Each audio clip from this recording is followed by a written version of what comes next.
just need a little space. Everyone, basically I need a whole person gap size right here. If everybody could be to my right. Just push it that way. You'll be in the wider shot. Just everybody push a little bit. Yeah, no, if you want to be on the pavement, again, I'm going to need a whole human length right here. The Congresswoman is right here.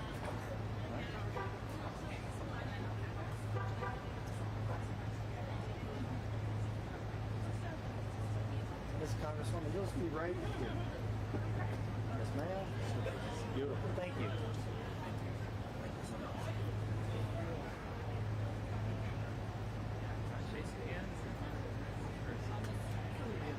Big fan of your work.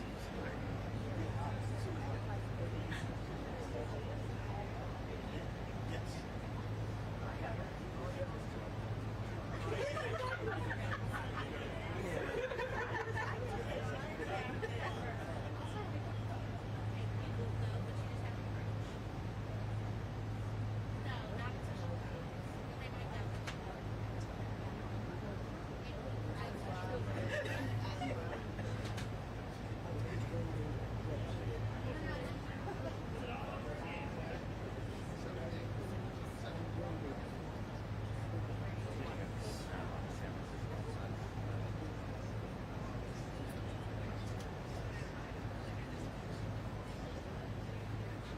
Yes, I'm putting my head in position now. Wendy, you'll just be here with that. Again, Ms. Congresswoman, we just want to leave space here so that, again, this can be used for the Vice President, the Governor, and Treasurer. Thank you. All constituents and refugee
Welcome everyone to a state of innovation. First in flight, the first state university, the innovative Research Triangle Park, and of course what was Black Wall Street right here in Durham. For many people, the American dream is starting your own business. Our small businesses are the backbone of our economy. They create good paying jobs and sometimes they grow into big businesses. To start a business, though, you need money. And there are a lot of smart people with great ideas and a work ethic who, with some capital investment, can start a successful business. This is a great example of a successful business started by a black woman. Yet in the private sector, black-led companies receive only 1% of venture funding, and only 2% of venture funding goes to women. Think of all the innovation that's being left on the sidelines due to artificial barriers. We're taking on that challenge here in North Carolina. We've doubled the number of historically underutilized businesses. We've doubled the number of dollars that are contracted with historically underutilized businesses for goods and services in North Carolina. 1/3 of our construction investments are with historically underutilized business. And thanks to the Biden-Harris administration, we were able to start the Retool program during the pandemic to help those businesses out. Now comes even more help from the Biden-Harris administration. This administration has done powerful work to expand opportunities for everybody, especially underserved and underutilized businesses. Under this administration, 2.6 million jobs have been created for black workers. This is the kind of leadership that we need. I welcome my good friend, Vice President Kamala Harris, who's done such an extraordinary job in helping to lead this country.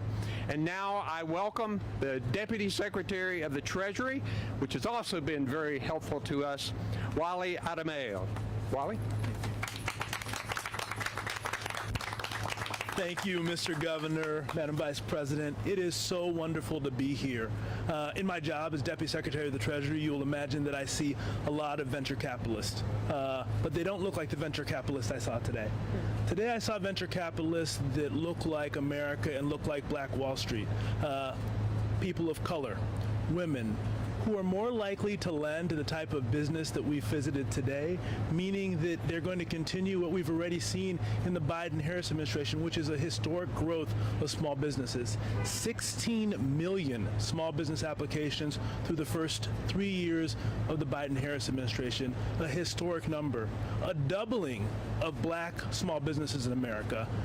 40% increase in Latin-owned small businesses in America.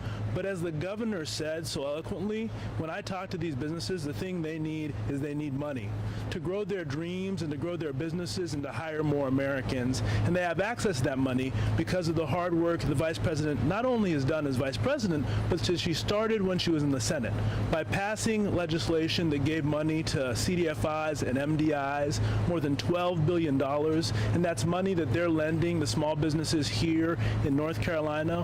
$1.4 billion of that $12 billion went to black-owned banks. That's going to put them in a position to lend $80 billion to businesses all over this country over the next decade. I'll say it again, $80 billion. That is because of the Vice President's leadership, both as a senator, but also today as Vice President. It's a place where she holds me accountable every day for making sure that money gets into the hands of hard-working small businesses throughout this country. And today's announcement of $32 million into the hands of these venture capital firms will mean that these small businesses not only get access to equity financing, but also to the advice that means those small businesses will become big businesses. Today, black-owned businesses employ more than 1 million Americans and have a $50 billion annual payroll. That's only growing because of the hard work of the Biden-Harris administration, and it is my honor and privilege to hand the floor over to a fearless leader for the growth of that small business ecosystem, the Vice President of the United States. Thank you. Thank you. Thank you, Wally. Let me first start by thanking the Governor, Roy Cooper. Many of you know he and I served as attorneys general together many years ago. So I have known the governor's work for a very long time, and you have been an extraordinary partner to the president and me, leading this beautiful state of North Carolina. And the governor, I think every time I arrive in North Carolina as vice president, has met me on the tarmac, and he is keeping track of my visits and has informed me this is my 10th visit to North Carolina as vice president, and I'm really happy to be back. And I want to thank the deputy secretary because we have done a lot of work together, and you are always fighting for the people in a very real way, understanding the connection between access to opportunity and growth, and that is real. Because it also understands that not everyone has access to opportunity, but when provided with access, the talent is there, the capacity is there, the drive is there, the ambition is there, and growth and economic growth results. So that is the math in terms of what we are talking about. It is about meeting the capacity of communities with the resources that are necessary to strengthen our economy, and we all benefit from that work. We all benefit from an economy that is strong. So I want to thank everybody here, including all of the investors who have really, I was so happy to share your stories and to know about your passion and your commitment and your drive. and your high level of expectation that you are also meeting with the resources that are necessary to grow and incentivize these businesses. And to be here on historic Black Wall Street, this district in Durham is really, I just stand here thinking of what has happened here over the years, both in terms of the strength of the community and then the challenges and the obstacles that were presented to this community, but how it has rebounded in such an extraordinary way. And as the governor has said, over the past 3 years, the president and I have been very intentional about the work that we are doing to invest in communities in many ways, including through small businesses. Thus far, we have invested more than $3 billion in the entrepreneurs and small businesses here in North Carolina. And that investment has included billions of dollars in small business loans for thousands of small businesses in North Carolina. And I want to emphasize, when I say small businesses, I am including in that group entrepreneurs, those who have extraordinary ideas, often that involve technology with an eye towards what we need to do with the climate crisis and things of that nature, startups. We have, through those $3 billion, also invested hundreds of millions of dollars for North Carolina community banks, building on the work, as the Deputy Secretary said, that I did as a senator when we invested over $12 billion nationally in community banks. And the investment in community banks here in Durham includes $80 million for M&F Bank just down the street. The investment of $3 billion also includes millions of dollars from the Economic Opportunity Coalition that I launched in 2022.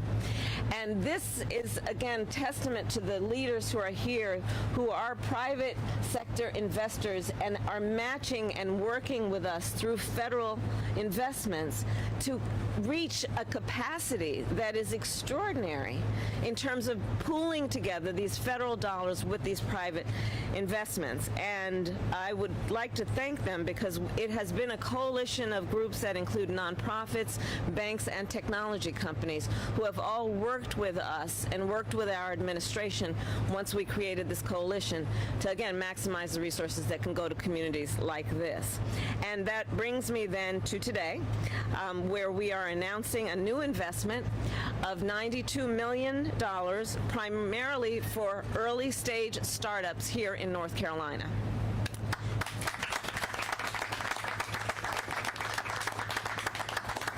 And we're very excited about it, because this is just further testament to the capacity that is here, that is calling for this kind of attention and these resources. It is testament to the innovation that is occurring right here, and the need then for us to, from Washington, D.C., understand how the nation benefits when we show the capacity of communities when they receive this kind of support and investment. And we are talking about clean energy companies, we are talking about AI, we are talking about technology companies in general. And this is in addition to the 32 million from the President and my administration, the President and our administration, matched by $60 million from private sector venture capital partners, some of whom, again, are here today. And separately, many here may know, the President and I, from the beginning of our administration, made a pledge, which we are on track to meet, to increase by 50% federal contracts going to minority-owned businesses. This is consistent with everything that is about the work that we are announcing today, in that we understand that traditionally minority-owned businesses have received a fraction of federal contracts, often because the relationships are not there. The access, therefore, is not there, but the talent exists. And so our pledge to increase by 50% federal contracts going to minority-owned businesses is an acknowledgement of the fact that we must be intentional when we think about where are the greatest returns on investment. And ultimately, yes, this is about the right thing to do. It is a good thing to do. But ultimately, it makes economic and financial sense for us to do this work. Because the bottom line, and yes, the bottom line, I speak in economic terms, is that this produces an extraordinary return on investment. And that is as much as any other reason why we are doing this work together with our partners. So again, I want to thank everyone for your leadership, for the inspiration, and for the model that Durham is providing for the rest of the country around these kinds of partnerships. Thank you all. Thank you.